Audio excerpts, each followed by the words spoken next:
الأصدقاء salam alaikum, bonjour ou bonsoir les amis, j'espère que vous allez bien partout où vous vous trouvez. C'est ce que je vous souhaite dans les meilleures des situations partout où vous êtes. Bienvenue sur votre chaîne Bled Mararibia qui attend comme toujours vos encouragements qui nous font bien sûr beaucoup de bien. Et votre chaîne Bled Mararibia, comme vous le savez, ne traite que de cette actualité nord-africaine, ce qui s'y passe, surtout en ces moments. Et il y a beaucoup de choses qui se passent par là. Merci en tout cas pour vos compliments, pour vos gentils commentaires et pour vos précieux conseils. Mais comme toujours, abonnez-vous pour rester tout simplement informé le plus rapidement possible. Faites abonner vos amis, les gens qui sont autour de vous, vos connaissances, pourquoi pas les membres de votre famille. Et cette séquence vidéo vous propose la présente chronique qui s'intéresse cette fois-ci à une certaine figure de la presse algérienne, et pas des moindres. Voyons sa peine, une peine alourdie, on appelle à 7 ans de prison, excusez du peu, pour une certaine liberté d'expression. En première instance, ce journaliste, poursuivi pour, entre guillemets, financement étranger de son entreprise, avait été condamné une première fois, le 2 avril dernier, à 5 ans de prison, dont 2 avec sursis. Et la cour d'appel d'Alger a alourdi, si l'on peut dire tout simplement, ce 17 juin, une peine infligée à ce patron de presse, un certain Ihsan El-Qadi, un journaliste très chevronné, grande expérience dans le domaine, et c'est de lui qu'il s'agit, bien évidemment, en le condamnant à 7 ans, pas moins de 7 ans, excusez du peu, de prison ferme, dans 5 ans ferme, a annoncé le représentant pour l'Afrique du Nord de RSF. RSF, c'est Reporters sans frontières, un certain Khaled Drarni. Un verdict totalement incompréhensible, a écrit Khaled Drarni sur Twitter en annonçant cette décision judiciaire en appel. En première instance, Ihsan El-Qadi, poursuivi pour financement étranger de son entreprise, avait écopé le 2 avril dernier de 5 ans de prison, dont 2 avec sursis. 5 ans, dont 2. Au total, 5. Et en appel, il écope de 7 ans, dont 2 en sursis. La justice avait, le 2 avril dernier, également suivi les exigences du parquet en prononçant une certaine dissolution de l'agence Interface Média, qui est l'éditrice de Radio M et du site d'information Maghreb Émergent, qui figure parmi les derniers médias dits libres du pays, assorti d'une amende de quelques 10 millions de dinars. 10 millions de dinars, c'est l'équivalent de 68 000 euros, et de la confiscation de tous les biens de cet accusé qu'est Ihsan El-Qadi.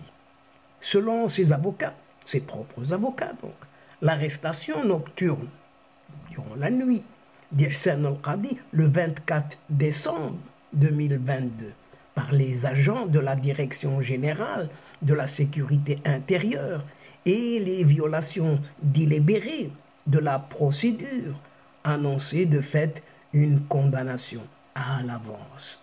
Son arrestation a suscité une vague de solidarité parmi ses collègues et les militants pour les droits humains en Algérie, mais aussi en Europe.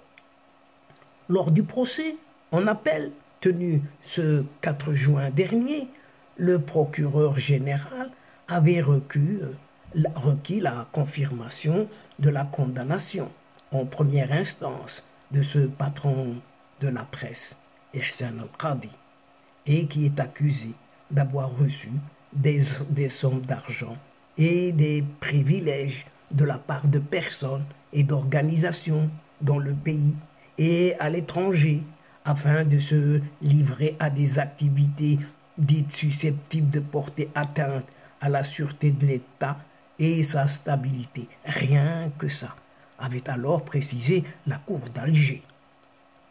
La justice avait également prononcé la dissolution de sa société, Interface Média, et la confiscation purement et simplement de tous ses biens saisis, outre des amendes contre lui et ses entreprises.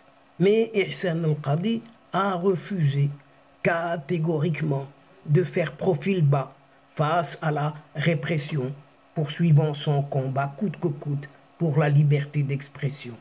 C'est ainsi que dans une résolution adoptée le 11 mai dernier, le Parlement européen a demandé la libération immédiate et inconditionnelle de ce patron de presse et appelé les autorités algériennes à respecter la liberté des médias.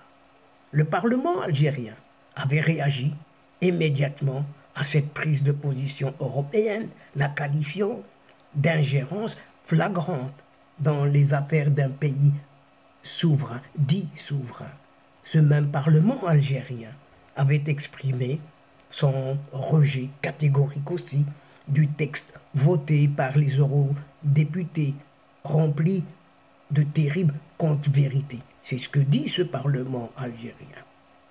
C'est un journaliste emblématique du combat pour la liberté d'expression, sans aucun doute, sans contestation aucune. Et Ihsan al-Qadi a tenu tête aux autorités algériennes en refusant de céder à la peur face à la contre-offensive répressive qui s'est abattue sur les acteurs du Hirak.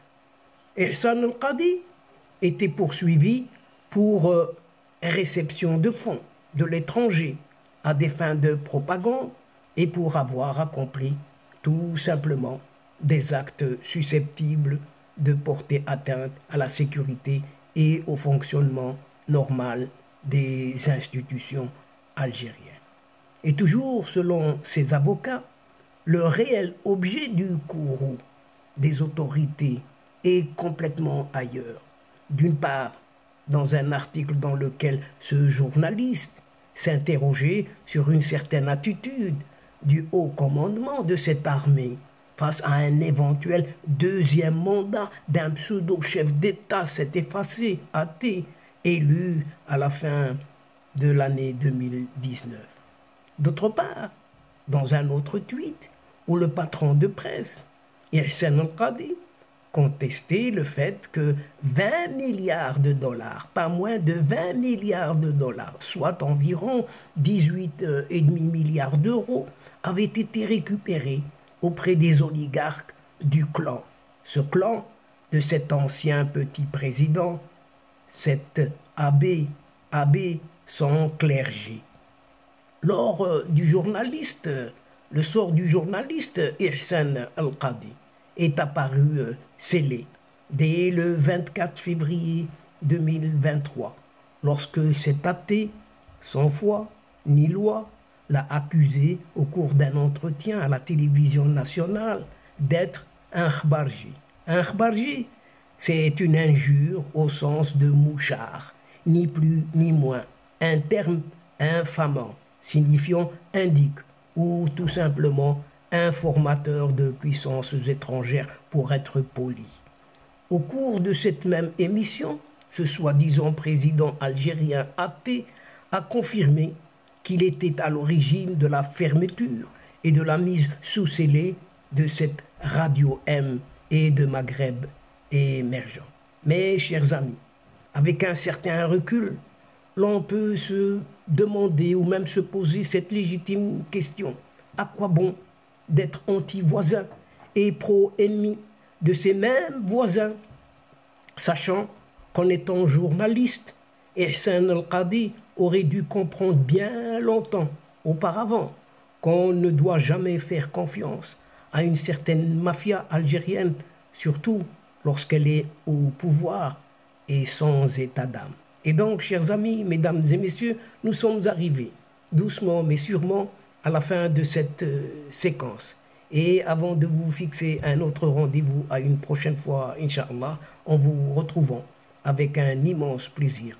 N'oubliez pas de vous abonner, de faire abonner tous vos proches, vos connaissances, pour recevoir tout simplement et rapidement les dernières séquences vidéo de votre chaîne, tout en vous remerciant pour votre participation, de nous suivre jusqu'au bout. Mais n'oubliez pas de partager, toujours partager à volonté, partout où vous pouvez le faire, les séquences vidéo de votre chaîne. Quant à moi, le moment est juste arrivé pour vous dire au revoir les amis et à la prochaine fois, Inch'Allah. Al-Asdiqa, salamu alaikum wa rahmatullah wa barakatuh. Ma'a salama.